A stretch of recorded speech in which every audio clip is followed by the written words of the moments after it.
Just what do you have to do when a queen decides she's going to pop in to see you, and not just any old queen, Victoria? Like a pair of obsessed Victoria groupies, we're pursuing her around the country to the posh pads she visited. We'll be delving into first-hand accounts to reveal what happened behind closed doors. She was only 13 when she arrived here at Shugborough Hall in Staffordshire. As someone who spent a lifetime getting excited by antiques, I'll be upstairs finding out how clever tricks might have fooled the future monarch.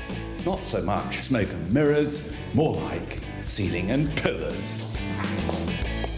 And as a chef who loves all sorts of food, I'll be downstairs where I'll be rediscovering a 19th century recipe that was served to Victoria.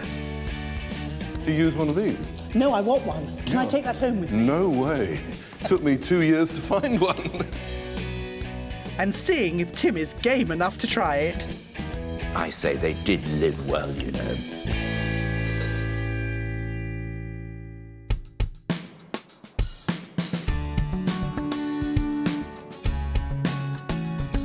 We're continuing our journey in the footsteps of the young Victoria as she, as a slip of a girl, had a tour of the nation with her mother, the Duchess of Kent, so that the people could see their future monarch.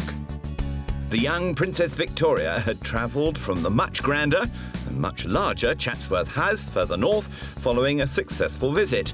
Her hosts at Shugborough were Lord and Lady Lichfield, a wealthy and well-connected family. This was a much more modest home than many that Victoria had visited, but I'm still keen as mustard to take a bird's eye upstairs. Which is exactly what I'm going to do downstairs. The local paper records that on her arrival at the hall, a band played God Save the King, and a royal salute of guns was fired. According to her recently begun diary, Victoria and the royal party arrived in the late afternoon, and she records, at about 5:30, we arrived at Shugborough, the place of Lord Lichfield. Lord and Lady Lichfield helped the Duchess of Kent and the Princess from their carriage. The Derby Mercury describing the 13-year-old Victoria, seen here with her mother, as an interesting and intelligent-looking child. By the time of Victoria's visit, Shugborough had reached its peak as a modern estate and a fashionable country seat. The family had worked hard in the previous 100 years at transforming what was once a plainer, medium-sized house into something that would enhance their name and general standing. And the architectural trickery they used starts at the entrance, which looks very grand as long as you don't knock up against it. Because there is something sham about this facade. If you tap the column, it's not solid stone. It's actually made of wood. And the walls of the house itself were covered in slate to make them look like solid blocks of stone.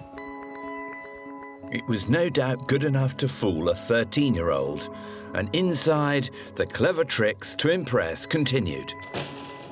The first Earl's father and his architects did their utmost to confuse the eye, to cover up the fact that this house was once a bog-standard country house that had simply become a bit grander. And the way they did that was by installing this oval ceiling and all these pillars. So, to deceive the eye then, not so much smoke and mirrors, more like ceiling and pillars.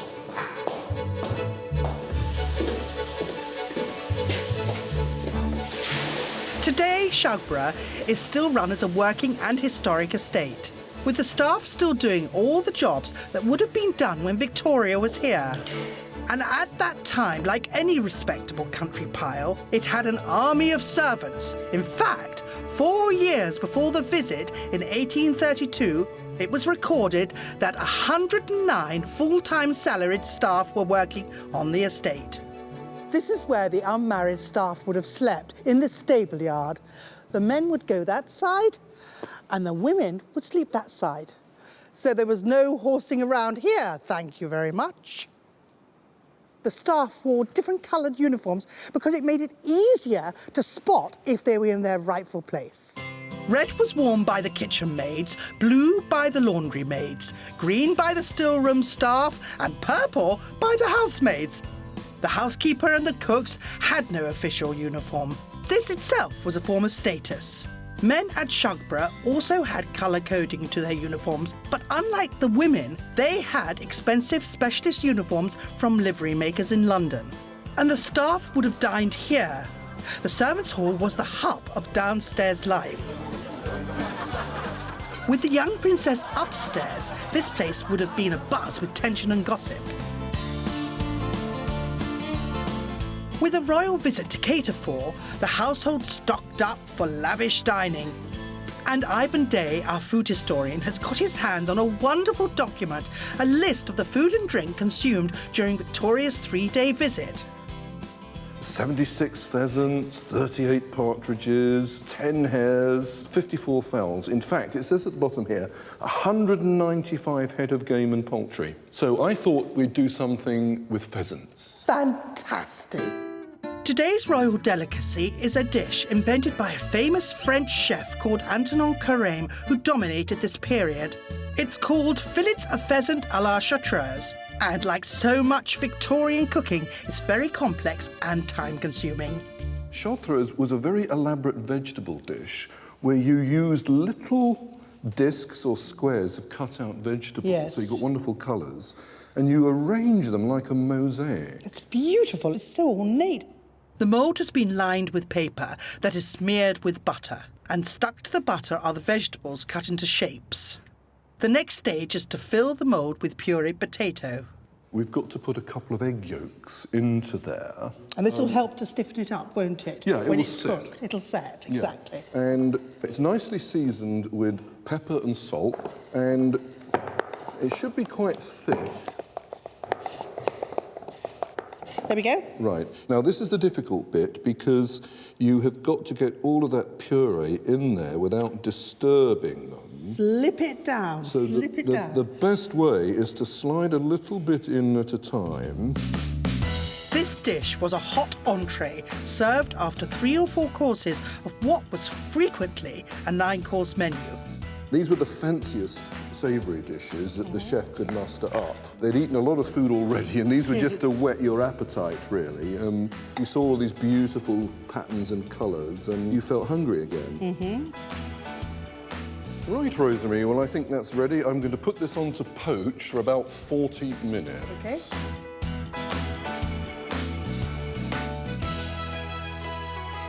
Back upstairs, the local dignitaries would have gathered here, in the most impressive room in the house, to meet the 13-year-old princess. It's the Red Drawing Room. And this is who Victoria was calling upon. Lady Lichfield, together with her boy Thomas, and the most adorable-looking little child there in the foreground, who's Harriet, whom Victoria actually played with during her visit here. Now, you could say that some artists tend to flatter their subjects, but this artist, George Hayter, I don't think did, because Louise was always thought to be a bit of a cracker, and indeed, even Queen Victoria noted that Louisa was alluring and invariably incredibly kind. The Earl and Lady Louisa were on friendly terms with Victoria's mother. The Lichfield family had been attached to the royal court since the days of William IV and relished the idea of the Duchess and her precious daughter coming to stay. This was a bit of a hastily arranged visit by the Duchess. It started with an exchange of letters 2 months earlier, and brilliantly for us, we have copies of those very letters. And indeed, the Duchess, a couple of months before the visit, was writing, "As yet I have no fixed time for leaving this part of the country, but if it be in our power, and you should be at Shugborough, we shall be happy to visit you." The Lichfields were delighted. In fact, they pushed their luck a bit and asked the royal party to stay for an additional day. To wit, the Duchess agreed. Now that was something of a coup. It was in this very room that Victoria and her mother received the great and the good of the area. 7 carriage loads turned up to meet them, including the mayor and the clergy, and the whole thing was covered by the local press. The Staffordshire Advertiser proudly reported the scene, quoting Victoria's mother's gracious response to the mayor's address. It was rather telling. The princess will derive the greatest benefit from these journeys. They bring her in contact with all classes. They are the means of allowing her to know all the varied interests of this great and free country. The Advertiser's man on the spot gave his own observations of the princess. He wrote, "The princess is a most interesting young person, and her simple dress, simple almost to plainness, accords well with the prepossessing features of an amiable, mild, and intelligent caste." Given the limited access the public had to their future queen, such tidbits about Victoria would have been of huge interest to ordinary folk. Downstairs, I'm cooking a dish with Ivan that would have very likely graced the table during Victoria's visit. Fillets of pheasant à la chartreuse. And the next stage is to puree some cooked chestnuts in a very Victorian fashion. The first thing we use is something called a potato beetle, Right, I've never seen one of those. which we just pound the chestnuts with. Yes, So you have a go at it. yes. Now you're going to turn those into a pulp. And while you're doing that, I've already got some here, and I rub it through the sieve with this gizmo here, which... What a wonderful thing. So it pushes it right through the mesh. I have to tell you, I put my potato through one of these drum sieves. Absolutely. It's beautiful. Yeah. Do you use one of these? No, I want one. Can I Yeah. take that home with me? No way. Took me 2 years to find one. Right, that's great. Would you like to pour some of that into there? Yes. That's great. And I'll start pushing that through. I'll tell you what, let's change over. You have a go at this. I'd love to. And I will try and get this into shape. And these jobs really were great for 2 kitchen maids. Oh, yes. They could have a little natter while they did it, discuss the local gossip. But no gossiping during the next stage of our fashionable 1830s dish. My reputation for wielding a filleting knife has earned me the task of dealing with a pheasant. Yes, you are good with a knife. That's right, so take off the legs. I'm just going to remove the wishbone because that'll allow me to get the whole breast off. I'm just very interested to see how the modern technique is actually identical to the way in which a Victorian Really? cook would have done. Absolutely, yeah. This is very specialised. We even have to trim them in a particular way. That's great. At an angle. Towards Towards the meat, that's it, yeah. That's perfect. Now, these little bits that are left over, I'll probably use them for something else a little bit later on. They won't get wasted. So while the chartreuse poaches away, the pheasant is fried off, ready for the next stage of our dish.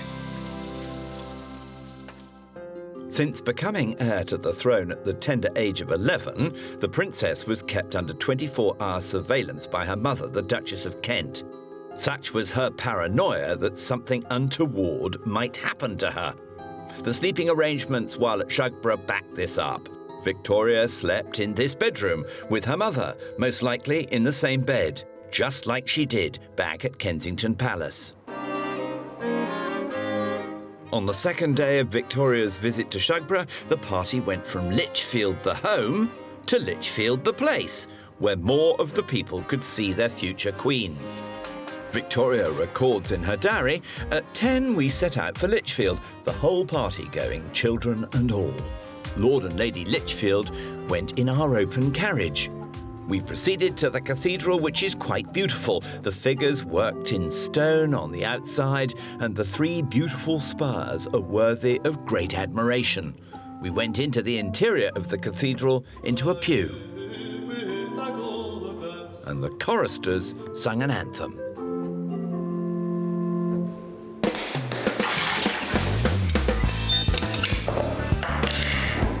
Back at the house, the poor maids had no time for sightseeing. With the royal party in residence, there would have been even more work to do than usual. At the laundry, the work was back-breaking. The maids would fill a laundry copper, which heated the water. This meant carrying hundreds of back-breaking buckets in from the yard. Shugborough House still boasts a 19th century laundry, and it's now used to demonstrate how the work was done back then. So how much extra work would there have been because of the royal visit? Oh, it would have been double or treble. We'd have needed extra help coming in from the village because of all the bed linen and then extra tablecloths. They'd need napkins, make an awful lot of washing. What sort of hours did they work? They worked 12-hour days, starting at 5 a.m. in the morning, working 6.5 days a week. Only half a day On off. Sunday to go to church, and 1 day off a month. That is not much, is it? It's not a lot. So was there a weekly routine here for the maids? The main washing would be through from Monday till Tuesday, and then from Wednesday to Friday it would be the ironing, the folding and the airing. Then Saturday and Sunday was sorting all the dirty washing, and then start all over again. A 12-hour day was pretty demanding for the servants, and the work would have been more daunting had Shugborough not invested in some of the latest gizmos and gadgets to help ease the laundrymaid's pain. When Victoria was here, this was the latest piece of equipment. It's called a dolly peg, and it's just twist and turn like this, backwards and forwards. We say 100 turns for each load of washing. 100 turns. 100 turns. But the dolly peg was luxury on legs compared to the old washboard, as I'm about to find out. You need to rub the cloth up and down on the wooden slats using your knuckles. Knuckles? Imagine doing this all day long. I think you'll make an excellent maid. Oh, it's coming off too. It's brilliant. It's working. Just as I've mastered Victorian washing, there's still the ironing to do. And believe it or not, this is what they would have used for all the extra laundry. What is this contraption? It looks like something out of a torture chamber. I know it does. It's called a box mangle, and it's an ironing machine. We use it to iron all the large flat items like sheets and tablecloths that would take a very long time with a hot iron. The many tablecloths required for Victoria's visit would have been wound around these two rollers, which were placed under the weighted box. The other way. So how many people would have manned this? Ideally, you need 3 people. The handyman to operate the machine and 2 maids putting the cloth on and off the rollers. I think you can stop now, Rosemary. Oh, thank goodness for modern irons. When Victoria visited, Shugborough was practically a self-sufficient estate. It had a farm and a flour mill. And it had something else, something appreciated by the toffs and the servants alike. Its very own brew house, built in 1780 and restored to full working glory in the 1990s. Wow, what a great space this is, the original brew house. Nick Burton and Keith Bott are in charge today. At the time of Victoria's visit, the brewers produced up to 40,000 gallons of beer a year. It's 320,000 pints a year. Who's drinking all this beer now? Well, the servants during the time of Victoria's visit have about 8 pints a day, although some of them have one over the 8. Is that where the expression comes That's from? where it comes from, That's yes, brilliant, isn't it? yes. But this isn't strong stuff, is it? No, it's called small beer. It's only about 1 or 2% proof. It's sort of a combination of an alco pop and an energy drink of the day. There was another good reason to drink beer during the time of Victoria's visit. Cholera was spreading across Britain, killing thousands, and thus the fermented and purified bevy was a safer option than water. So did his lordship also go for the safer option and down a pint with his supper? Was it normal for aristocratic families to consume beer like this, or was it something peculiar to Shugborough? Oh, absolutely, in lots of the houses. But yes, the water wasn't good for you necessarily. You didn't know what it was. So yes, people did have beer. His lordship can, of course, afford wine and has wine with the meals. But he also, as a general drink, and for his parties and his hunting parties and things, yes, he has beer. Yeah. What do we know about beer consumption during Victoria's visit? Well, we know from the records that around 450 gallons of beer was consumed over her 3-day visit. But of course, if you start to remember that there was 109 members of staff at Shugborough at that time who were all having a gallon a day, then the actual amount consumed by the visitors was somewhat less, but still around 150 odd gallons of beer. 150 gallons? I mean, they were only here for a few days. That's 1,200 pints. They certainly enjoyed their beer then. Funny to picture the Duchess of Kent downing a pint, but if she did, it would have been a lighter lady's beer because it was brewed in different strengths. The strongest for the lords, less strong for the ladies. Cheers. Cheers, chaps. Very good luck. and they still brew it today. Well, it's a fair drop, that, isn't it? Beautiful. It's not bad at all.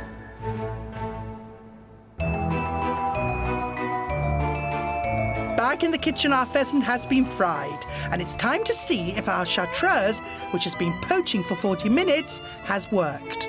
The big moment has arrived because we've actually got to demould this monster here. Now, the way we're going to do that is with a great deal of care. Then I do a Tommy Cooper job, and then we pray. Okay. Because this is very, very difficult.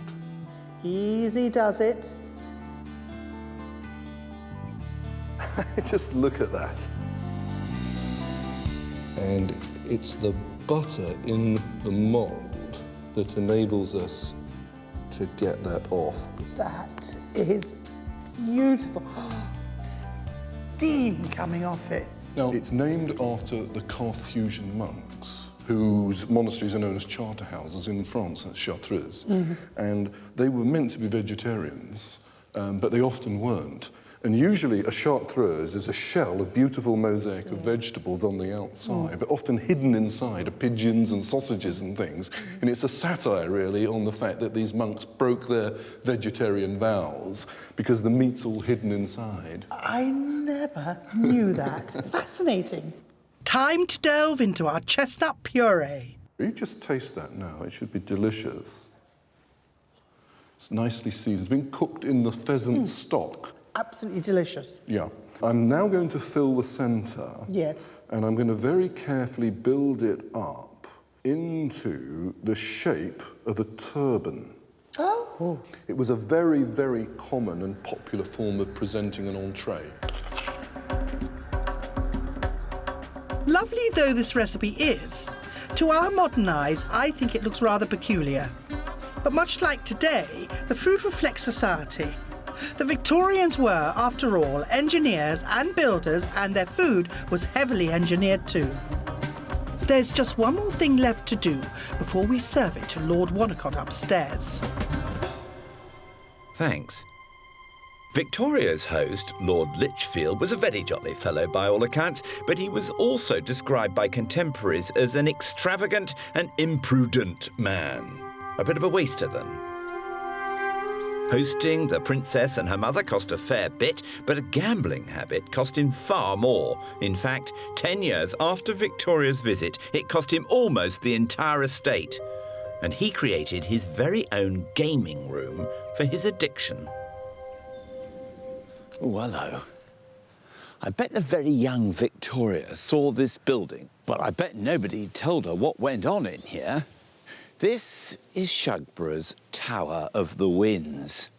This pretty little tower was the Earl's personal gambling den, and he lost a large proportion of his fortune upstairs. Most of the gambling that went on here was cards. But it would have been the GGs that did the Earl in. That and general over-expenditure and speculation. But in 1841, the Earl's lawyer, who was a bit of a bookie on the quiet, brought an action against him for £20,000, a stupendous amount of money, for the recovery of racing and gambling debts.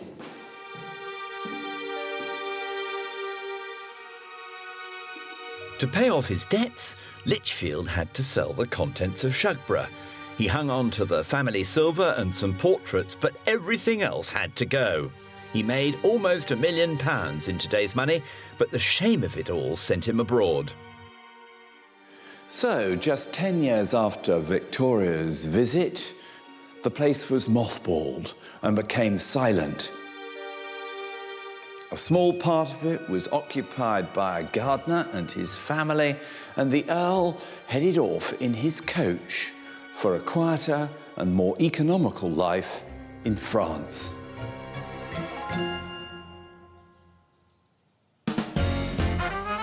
On the last night of her visit, the Princess and the Duchess enjoyed a dinner and then a ball, where the young Victoria, dressed in pink satin, danced under the watchful gaze of her mother. She wrote in her diary, At 7 we dined, and after dinner we danced.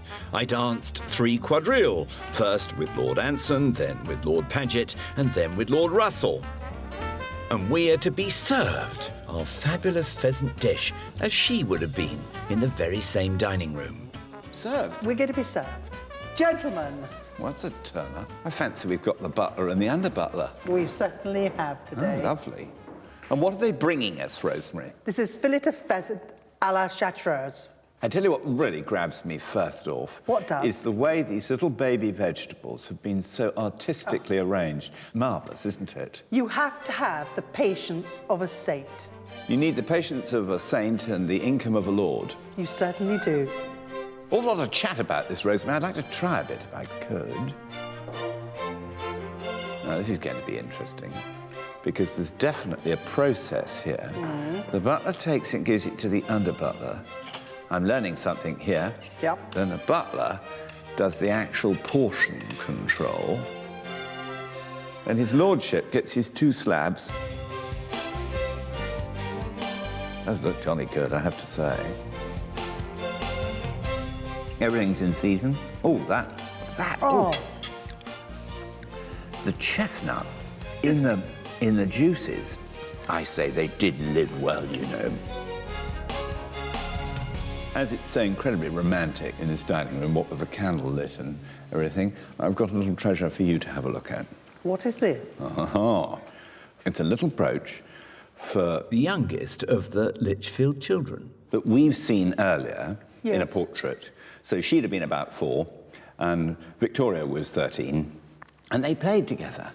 And when she left, Victoria presented Harriet with the emerald and diamond brooch. How lovely is that? Now, I've had quite a beery day. I've been off to the brew house. Oh, how lovely. And that's why we've got this. This is his lordship's own, which is the strong ale produced out of the Shugborough brewery. Right. And you've got a bit of Milady's fancy there, which is not quite so strong. Oh, well, let's do a swap. What? Well, let's do a swap. I'll have the strong one. We'll have All a little right, cheers to my on lords. this. To my lords and my ladies. And just see how this goes down the hatch. See, it's quite floral, isn't it? It's very strong. And that's the strong one, isn't it? Yes. Now, there's another beer connection in this room, because if you look up at that stucco on the ceiling, that 3D effect in the 18th century was supposed to have come about partly because they used beer in the plaster mix so that it stuck better. Really? Not necessarily Shugborough beer. Is that where they got the saying, you're plastered? Well, it could be. Victoria and her mother left early the next morning as her progress around the country continued. This punishing schedule took its toll on the young princess, but her mother was determined to keep her profile as high as possible. Join us next time on Royal Upstairs Downstairs at Harwood House, where 3 years later she was still on the road, being paraded around the country to meet the great and the good.